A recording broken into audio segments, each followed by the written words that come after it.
વરણામાના અલાદપુરા ગામે ફાર્મ હાઉસમાંથી 35 વર્ષીય યુવકની લાશ મળી આવતા ચકચાર મચી ગઈ છે। ત્યારે આ હત્યા છે કે આત્મહત્યા તે દિશામાં પોલીસે વધુ તપાસ હાથ ધરી છે।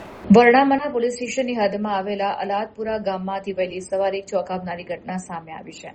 ગામમાં આવેલા એક ફાર્મ હાઉસમાંથી 35 વર્ષીય યુવકનો શંકાસ્પદ હાલતમાં મૃતદેહ મળી આવતા સમગ્ર પંથકમાં ભારે ચકચાર મચી ગઈ છે। ઘટનાની જાણ થતાં સ્થાનિક લોકોના ટોળે ઘટના સ્થળ પર ઉમટી પડ્યા હતા। આ બનાવ અંગે વરણામા પોલીસને જાણ કરવામાં આવતા પોલીસ કાફલો તાત્કાલિક ઘટના સ્થળ ઉપર દોડી આવ્યો હતો। પોલીસે મૃતદેહનો કબજો મેળવી તેને પોસ્ટમોર્ટમ અર્થે હોસ્પિટલમાં ખસેડ્યો છે। યુવકનું મોત કયા કારણોસર થયું છે તે હજી સુધી સ્પષ્ટ થઈ શક્યું નથી।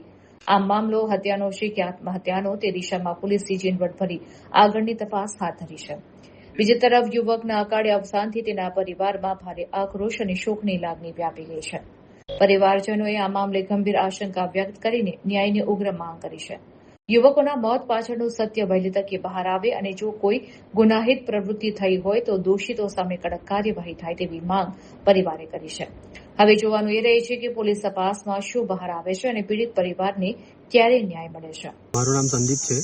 અમે મારો ભાઈ કઝિન બ્રધર જે રાતના મિસ હતો 3 તારીખના 10-10:30 વાગ્યાની આસપાસ ઘરેથી નીકળી ગયો હતો।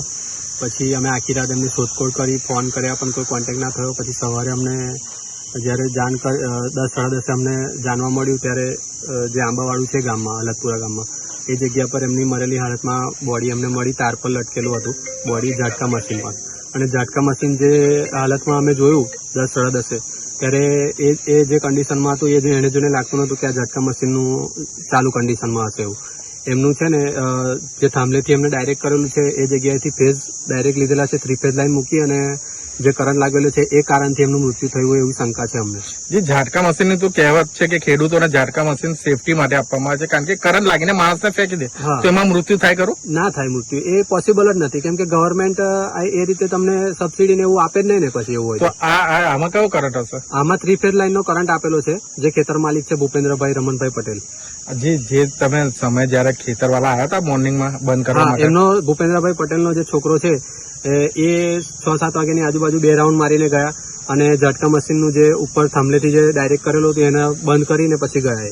તો એમના દ્વારા જણાવવામાં નહીં આવતું? ગામના લોકોને કોઈને એ 10-15 વર્ષથી અહીંયા રહે છે ગામમાં, બધા જ આખું ફેમિલી ફૂલ, પણ અહીંયા કોઈને જાણ કરી નથી એમને। તો તમને કઈ રીતના જાણ થઈ? અમને થર્ડ પાર્ટી થ્રુ અહીંયાથી જે રોજના આવવા જવા વાળા હોય મજૂર છે જે બધા, એમને કપડાને ઓળખીને એમને જાણ કરવામાં આવી અમને। ટૂંકમાં ભૂપેન્દ્રભાઈ પટેલે માનવતા નથી બતાવી એવું તમે કહી શકો છો? હા, એવું જ થાય છે કે ભાઈ એમને માનવતા નથી બતાવી અને અમને જાણ નહીં કરી એમને। તમને શું લાગે છે? અમને એવું લાગે છે કે એમને જે કરંટ મૂકે એના કારણે મૃત્યુ થયેલું છે અને અમને ન્યાય મળવો જોઈએ।